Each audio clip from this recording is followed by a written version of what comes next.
Qu'est-ce que la confiance en Dieu? Que dit la Bible à ce sujet? La confiance en Dieu, de mon point de vue, s'exprime de la plus belle des manières dans un passage de l'évangile de Jésus-Christ selon saint Jean, précisément au chapitre 6.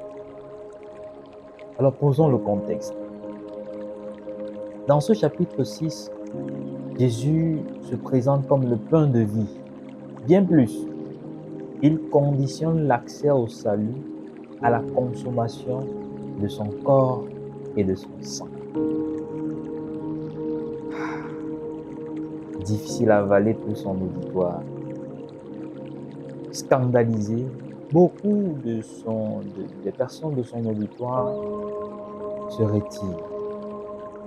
Face à cela, Jésus se tourne vers ses disciples et leur demande: voulez-vous partir vous aussi? Somme au verset 66. Alors Pierre, prenant la parole, dit quelque chose qui est resté gravé dans les consciences à travers ce magnifique chant. Seigneur, à qui irions-nous? Tu as les paroles de la vie éternelle.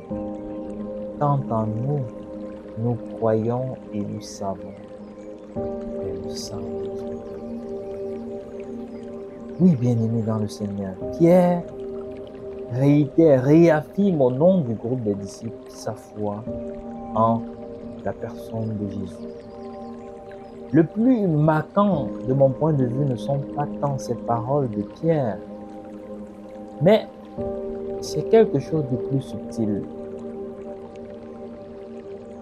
Est-ce que Pierre a saisi la profondeur de ce message de Jésus qui a scandalisé son auditoire au point d'éloigner certains?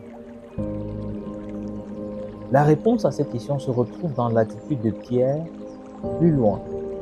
On va voir ce même Pierre s'opposer au sacrifice de Jésus. Ça veut tout simplement dire que Pierre lui-même n'avait pas compris la profondeur des paroles de Jésus.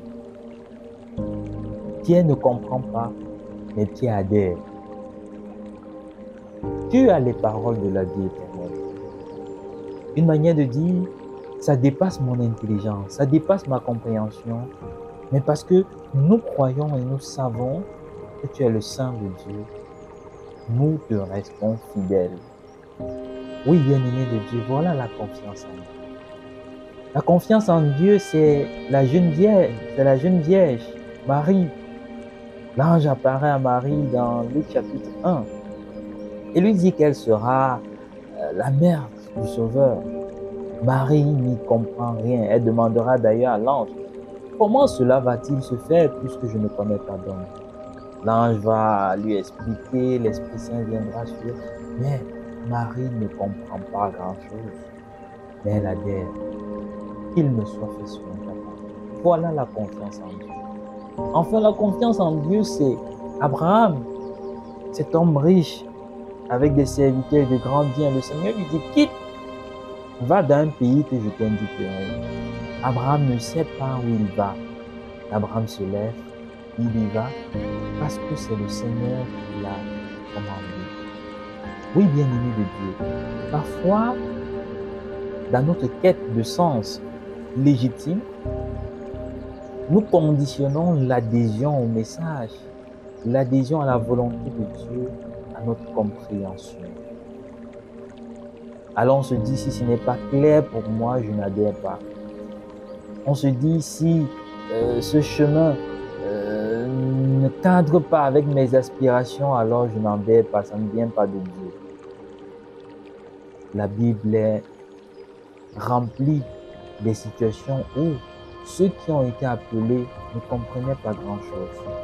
Mais ils ont adhéré parce qu'ils avaient foi. La confiance en Dieu ne s'exprime pas forcément là où on comprend, là où ça nous arrange, quand ce sont des bonnes nouvelles. La confiance en Dieu s'exprime avec force et prend tout son sens face aux situations où on ne comprend pas, face à ces situations où on doute, face à ces situations qui nous bouleversent, qui nous bousculent. Et en ce moment, comme Pierre, de dire, Seigneur, à qui irai-je? Tu as les paroles de la vie éternelle. Je crois et je sais que tu es le Saint de Dieu. Alors même si je ne comprends pas, même si je suis désemparé, j'avance sur ce chemin, sûr de ta présence, sûr de ton soutien.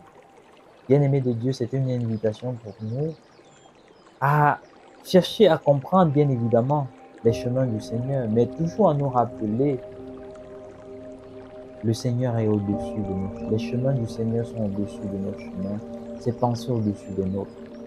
Sachons faire confiance au Seigneur et nous abandonner à sa grâce.